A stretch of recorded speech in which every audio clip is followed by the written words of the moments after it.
Hello, everyone, and welcome to the 2022 Pot of Gold presented by No Team. Terry Miller, the disc golf guy, alongside Silas Schultz, and we're here for the back nine of round number 3.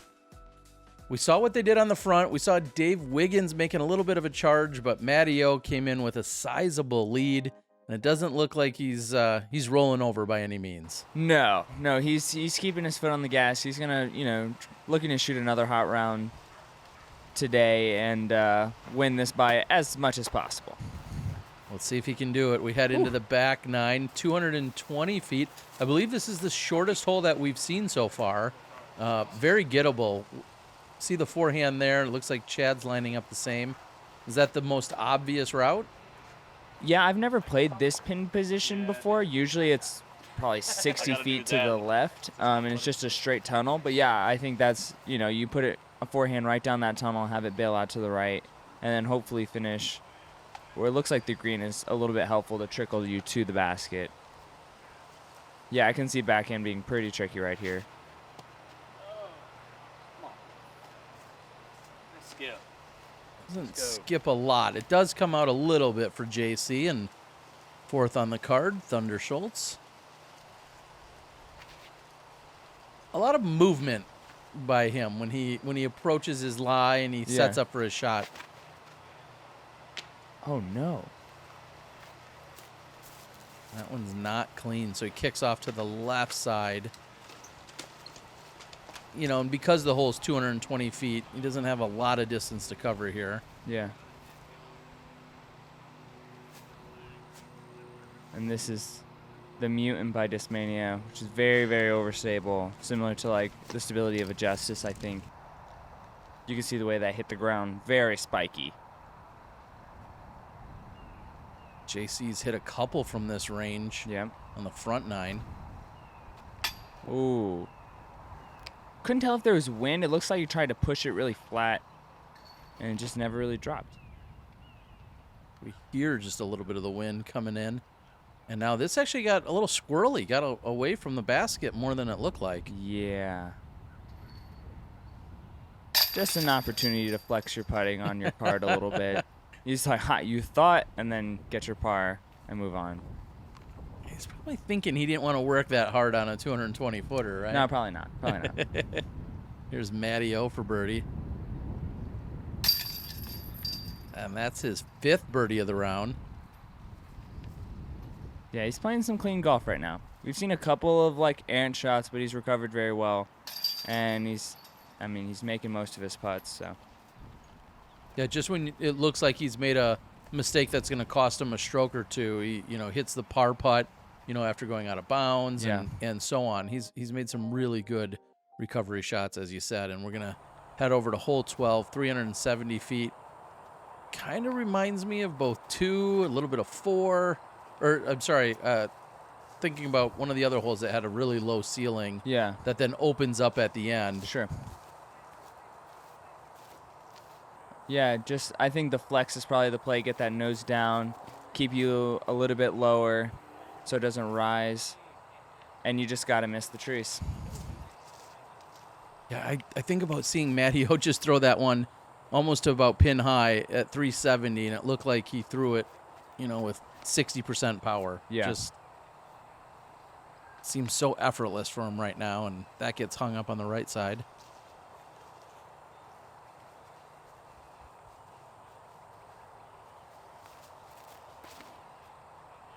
And this is, I'm just going to keep saying all these fancy Discmania discs, but that's a vapor method, which Thunder really been rocking with the method for a long time. And then when the vapor ones came out, I started throwing them because they're just super stiff, really stable, and then just good flyers. So unfortunately, wasn't able to get it all the way there, but he's going to give this a bid.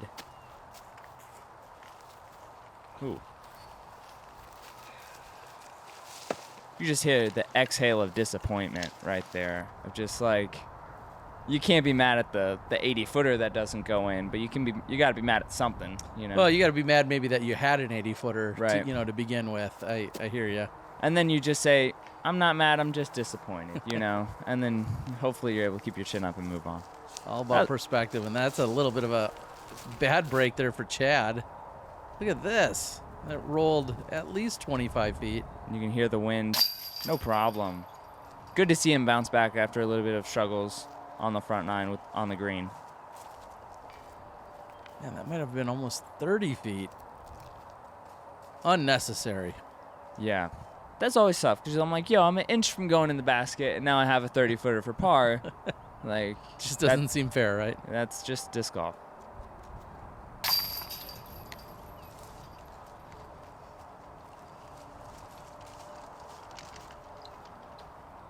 And we finally get to see Matt's drive, which is, I mean, just super ideal.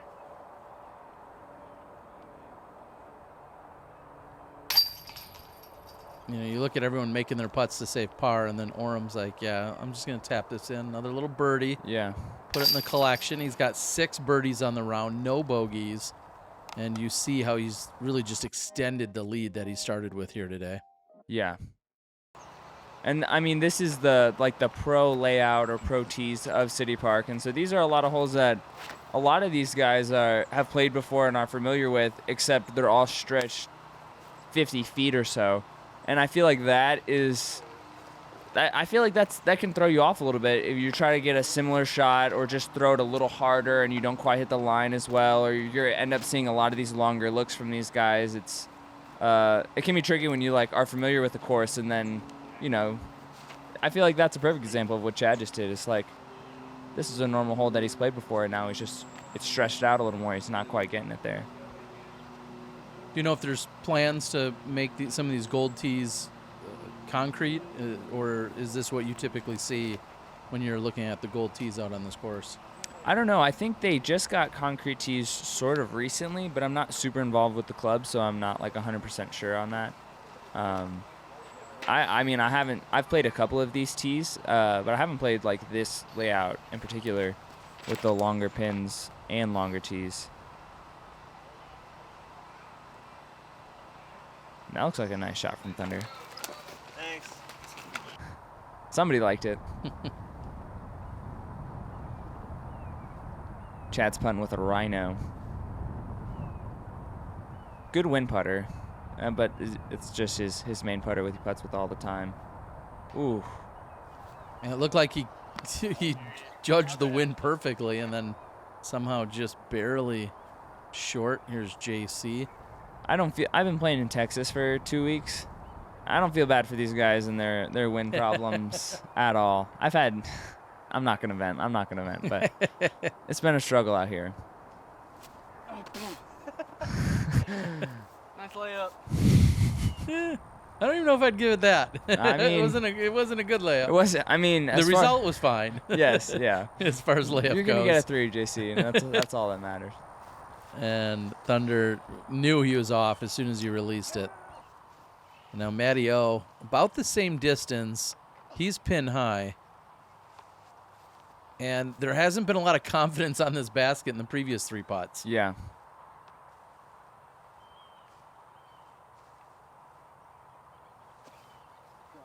Oh, that was strange. I don't know. Stroke just looked like a little bit, I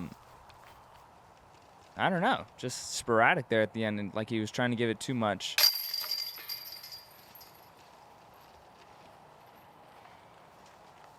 This hole seems kind of unassuming, but it looks like it's just going to be a bunch of pars. Yeah, I really think, when I see all the holes that we've seen so far, thinking, well, yeah, we're going to see a star frame. I mean, 308 feet, relatively open, there's not no that low low of a ceiling. Yeah. This should be a star frame. So, if you and I are disappointed in seeing this many pars, you got to imagine the entire card is thinking the same. Yeah, we could have birdied this, Terry. Yeah. I mean, I got this all day. Yeah, we're probably going, little mid-range putter something off there and getting that no problem. Jeez, lead card. All right, I'll grab the camera and head over to 13. This hole is fun. You have this OB all along the left, and so you get to bite off as much as you want with maneuvering all of these smaller saplings in the middle. And then your approach is to a a pretty interesting green. We got some shrubbery around it, and then like some OB that comes into play a little bit. But if you're Dave Wiggins, you might even like go for the pin and try to cut the corner. And he doesn't like the stability, and then making certain it's going to find the OB. He catches the sidewalk, and it carries over to the left side, so he's going to be out of bounds. He gets all of the distance that he carried before going OB, but he'll pick up the penalty stroke. Coincidentally, I finally got around to looking at the scoring from this event, and this is coming in as the most difficult hole on the course relative to par. So just keep that in mind, 755 for the distance as a par 4. This is currently the most difficult hole on the course for scoring. And it looks like JC's going to try to cut the corner here. Plays it pretty conservative to the right, it looks like.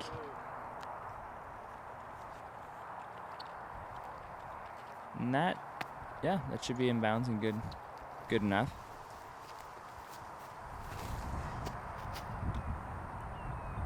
So everything to the left of this sidewalk remains out of bounds. So you see Matty, like you were just saying, kind of conservative. Yeah. Going up to that right-hand side, really no point in bringing that sidewalk into play.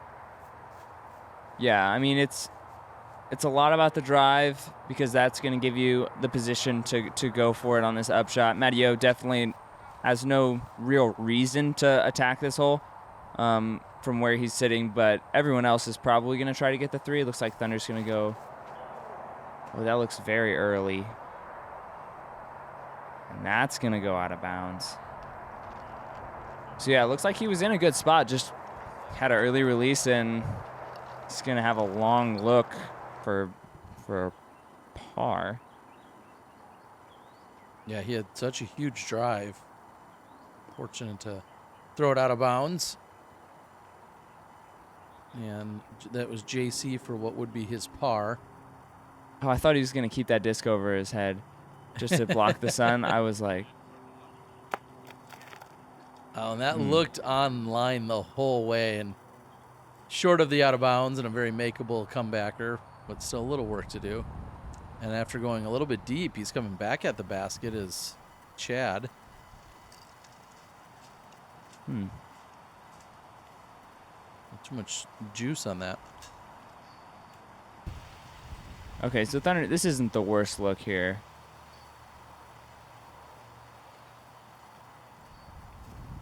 Nice. So yeah, circle 4, penalty for a par on this hole after going out of bounds. Not too bad. Not at all. You know, I think about looking at the hole, 4.78 is what it averaged or played out at for the day on the par 4. So yeah, 3/4 of a stroke over par. Good par pickup there for Chad. Yeah, we're not going to see any birdies. Yeah, and little spoiler for all the other coverage you're not going to see because there were no other cards covered. There were no birdies on the day. No way. Not a single birdie during round 3 on this hole. It's just a matter of do they save the pars. Oh, left side dancing. Wow, yeah, I mean, this is a tough hole without all the OB on the left. And so, I mean, like, that just makes it that much harder. And then you even have water over there, which kind of came into play a little bit with Chad, who was in those reeds and had to throw a little pitch sidearm out. Yeah, just a challenging hole, but... Yeah, 0 birdies given up on the day. I'm Garrett Girthy. People know me as Double G. I've been making Double G craft jerky since I was 16 years old. I'm always a snacker, so about halfway through, I always find myself reaching for that bag of Double G jerky. My favorite has got to be the garlic lover's dream. You just can't go wrong with garlic and beef jerky. That middle of the round, you get into that slump. I'm going to reach for that Double G craft jerky to help me finish strong. So most of you can't throw like Double G, but if you get his craft jerky, you can certainly eat like him. Go out and get some Double G craft jerky. You can find Double G craft jerky at doublegjerky.com.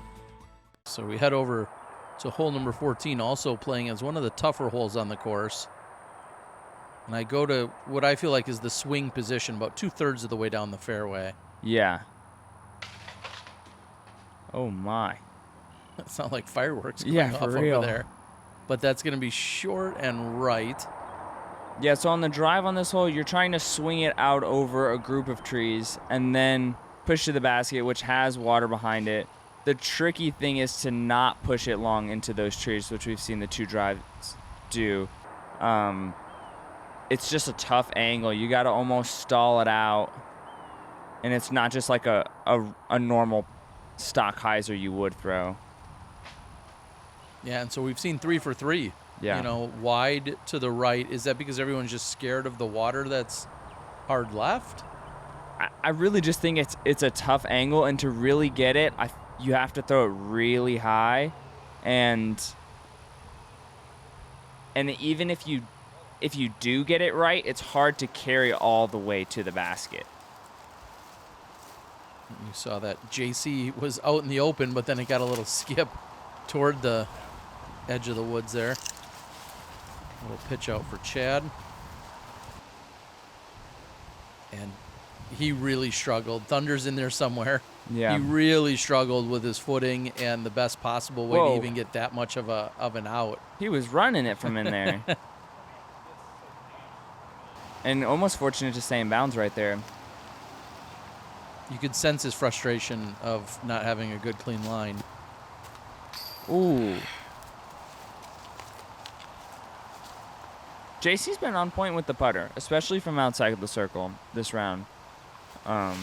If he's not making it, it's like that, drawing metal or just slow. And Orum also a little bit frustrated that he finds himself, I believe, inside the circle and just not a good line. He actually had 2 or 3 stances before this one. Maybe he's at circle's edge. And he's got to ultimately just pitches it up next to the pin. This is Thunder for par. Easy money. We're 14 holes in, and I still am, as I'm filming, I'm thinking, man, he putts hard. Yeah. I have not been adjusted to it 14 holes into the round. I mean, some people, you look at their putts and you say, well, is it a push? Is it a spin? Is it some sort of mix? With Thunder, it's a spin. It's a lot of spin, and it's very direct. Very aggressive, and clearly working out for him. And we're going to see a bunch of pars, and I'll go ahead and tell you, David Potts, the only player to get the birdie out of the entire field. So definitely, again, another one of those bonuses. As we head over to 15, this is one of the easier ones at 283 feet. Ooh. Pro tip, if you're calling for the ace, don't stand in front of my camera. Guy literally had to move. I'm like, no, don't go in. I can't see it. Yeah, when you hear him say one time, it's like, oh, man, we better. If he makes this after calling it. He stepped right in front of it. You like the forehand here? I do. The tricky thing about this is it's a fast green. I mean, you saw that with Matty. He's going to have, probably a circle 2 look just going right. So to get it to hit early enough and also, be low enough to miss the ceiling. So I like the forehand, but I'm a backhand guy. So I think I went backhand the last tournament I played this hole. But it's more just your preference. I like the flex on this to kind of get it under that ceiling and skip it in the basket. Oh. I think it's pretty short, but it looked good. Fooled me. I thought it was in. Orum. A little work to do here. Ooh. Oh. He wants them all. Doesn't matter what his lead looks like. He wants to pick them all up. Here's Chad for birdie. Ooh. And Matty likes to come to Louisiana and kind of whoop up on us and take our money, especially at this tournament. He's historically done it multiple times. Nice putt by Thunder. And I'm telling you, I've been beat by him by multiple strokes. I've seen him beat people in this sort of situation before, and I've never seen him take his foot off the gas or say, it's okay, I'm leading by a lot. He's really like, that's never... it doesn't seem like that crosses his mind at all. Like, he's really just out here to put together the best round he possibly can, regardless of what the scoreboard says. It's almost probably a comfort level that goes with it, too. Yeah. When you're out by that many, you can like you said, be aggressive, and you're playing in a comfortable mindset of it's just you against the course. Okay, we got to explain this. So this is the mutant that we talked about before, the very overstable of mid-range from Discmania. Thunder flips it upside down, and you've seen the tilt thrown upside down. It's the same sort of thing. It's very fast, and it's just zooms out of the hand. And so he found this out. He's calling it the mutiny, okay, which is the perfect name for it. And he's pulled it out multiple times in casual and tournament rounds, and it's like actually a lethal part of his game where he can like pipe a low ceiling with this mid-range thrown upside down. And he's like the only guy on the planet doing it, and it's very cool. When I was filming, I thought it looked weird, and then when I was editing, I'm like, yeah, there's definitely something going on here. Yeah. So I appreciate you being able to break it all down, but yeah, definitely an interesting shot. And it didn't pan out for him this time, so to speak, but good to know and good to look out for in the future. Yeah, it's by no means an easy shot. I've tried it. Like, to keep the nose angle down is tough, but he's really like done it enough, and he's comfortable enough with it to be pulling it out, and it's just the coolest thing, especially when it works.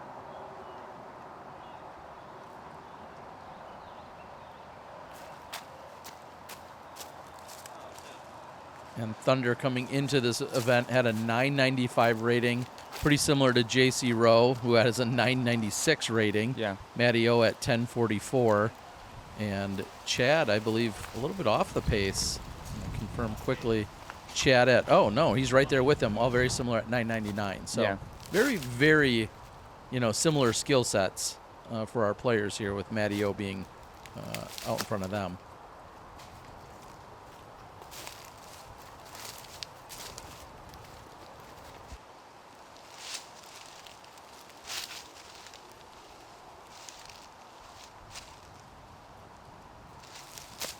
Go.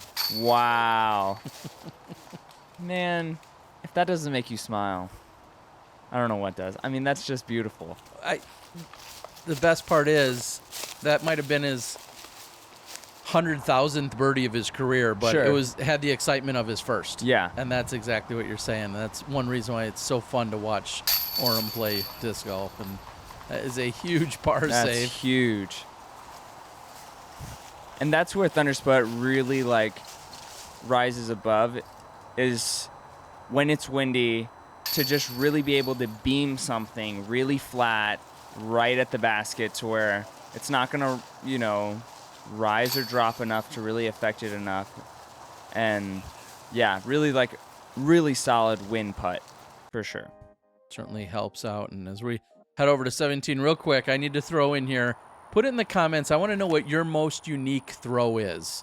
That's what I want to hear in the comments. That makes you eligible. We've got some double G jerky. I'm going to have some more giveaways throughout all of the coverage, every single event I put out this year, as we see the elevated pin here by Orum. But I want to know, what's your most unique throw for you? And maybe you don't have one, so put what you think is the most unique throw you'd like to learn. I think of the upside down shots and thumbers and all the different shots. Put it in the comments. I don't even think I have any unique throws. I'm trying to think about it. I throw grenades. That's unique.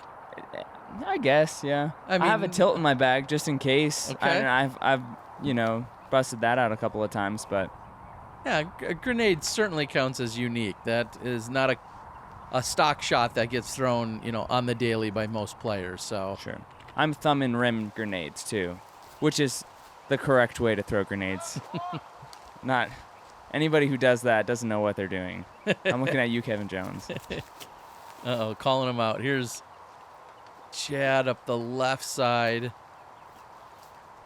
I think that's a little deep of the pin on the left side. So the players have 9 holes after this. Everyone that makes the cut has 9 more holes to play, where they'll play holes 1 through 9 of this course, and that's how we're going to complete this tournament. So wanted to throw it out there for you guys, expecting just a little bit more coverage to close it out. They'll have 9 holes after this. That will, of course, come in the next video. But here's, from the left side of the fairway, here's Thunder's second.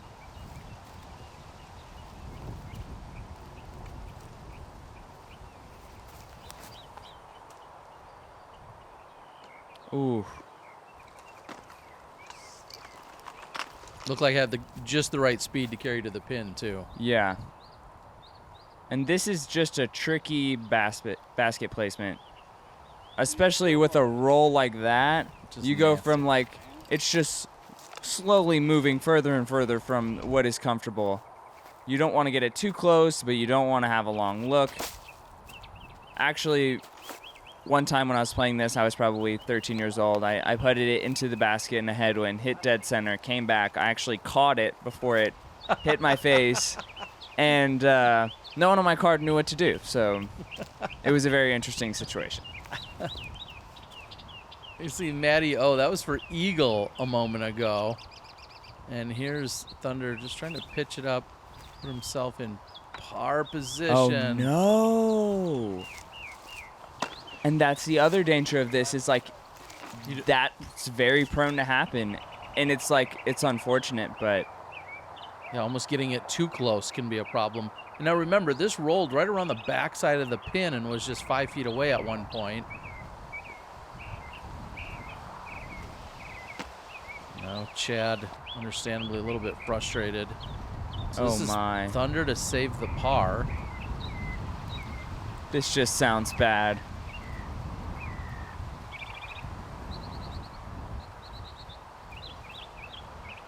Oh my gosh, what a daunting look. I just didn't get it up. Yeah, there's and so any much wind. comebacker is not welcome here. Exactly. Yeah, if you're not right, even again, being too close to the pin can be a little bit awkward. Yeah. Because you don't want to be putting literally vertically, perfectly straight up. You want to be at least 5 feet off of the pyramid here. But you don't want to be 15 or 20. You want to just be 5. Yeah. So Orum, who had an eagle look, this is for birdie. Wow. It's a great get. It's a great birdie.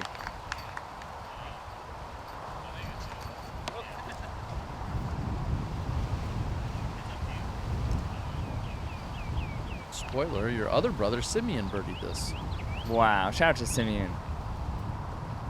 And where were you? Everybody's got to be wondering right now, why aren't you at this tournament? I was in Texas playing some very, very poor golf, but I leave Louisiana for like 2 weeks, and then Terry shows up and films everybody. I knew when you were gonna leave. Yeah, I was at Waco during this time, playing in some like frigid temperatures and cold winds. What a great comebacker! That was to save the bogey. This was a tournament, though, that I was sad to miss because I love playing the pot of gold, and I played it almost every year for probably, 5-6 years. I got to get a big shout out in there. Dave and Rebecca Mora were my hosts. We talked to Neil and Philip and Lewis, all those guys. So great to get me there to be able to film this final day. And here, JC, like I was just saying, almost too close to the pin as he's putting into the headwind, but picks up the birdie. And these guys are moving on to their 54th hole of the tournament. And then if they make it, they'll have 9 more to go. Here we are, 18, 284. I wasn't expecting that height. Fair enough. Yeah, this is just I think this is just a spike hyzer over the trees that has a different tee box where it's like this another low ceiling like hyzer flip. But yeah, I think everyone's just gonna be throwing some big sky hyzers, trying to stick them on the green there. Yeah, and the wind is pushing a little bit from, I feel like, right to left or maybe just over your right shoulder. So as they're putting it up, it continues to carry. We're going to see Matty a little bit deep, and it looks like he's barely throwing it. That was a splice out of Thunder. I like throwing the splice for this sort of shot. There's not a lot of glide. It's just a spiky disc. You throw it, and it goes where you throw it, and then it dies. And that has a glide of what, -9? Yeah, probably something similar to that, yeah. It's just, That's what it looked like. Board flat. And I enjoy that, not swinging the hyzer for something I want to go up and down, and so it's a great disc for that. Orum, it's moved to 9 Wow. And see, that's the enthusiasm of someone who's up by so much, but he's still hype about that putt. Because it's a great putt. He should be. 9 under on the round, bogey free.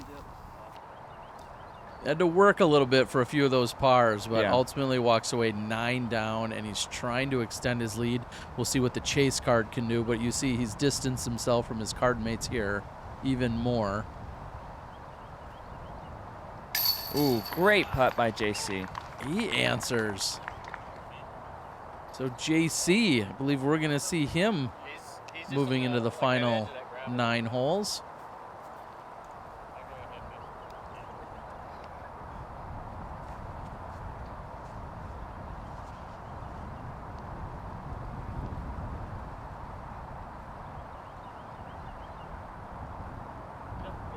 Oh, no.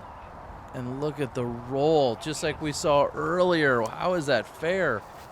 Dang, both happened to Chad. I feel like we've seen like some ups and downs at different points in the round from these players. But they're all, I mean, besides Matt, all hovering at, 10 and 11. So that would have been a really good get for Chad to get him to 11 under.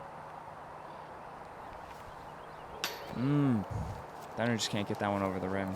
Yeah, and Thunder's going to finish the round then at +1. He's going to fall back to 11 under, and he's going to be pushed off the lead card. JC had the hotter round. And that's a solid comeback. Yeah. Great concentration. And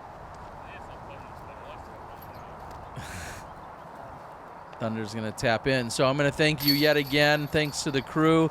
Silas, I appreciate you joining the Disc Golf Guy on some Disc Golf Guy coverage commentary. Yeah, absolutely. It's a dream come true, Terry. I've been watching this ever since I was just a little guy. So it's just an honor to be here and doing some commentary with you. Well, we appreciate it. Thanks for all the insights. We're going to close out 9 holes left to play at the 2022 Pot of Gold.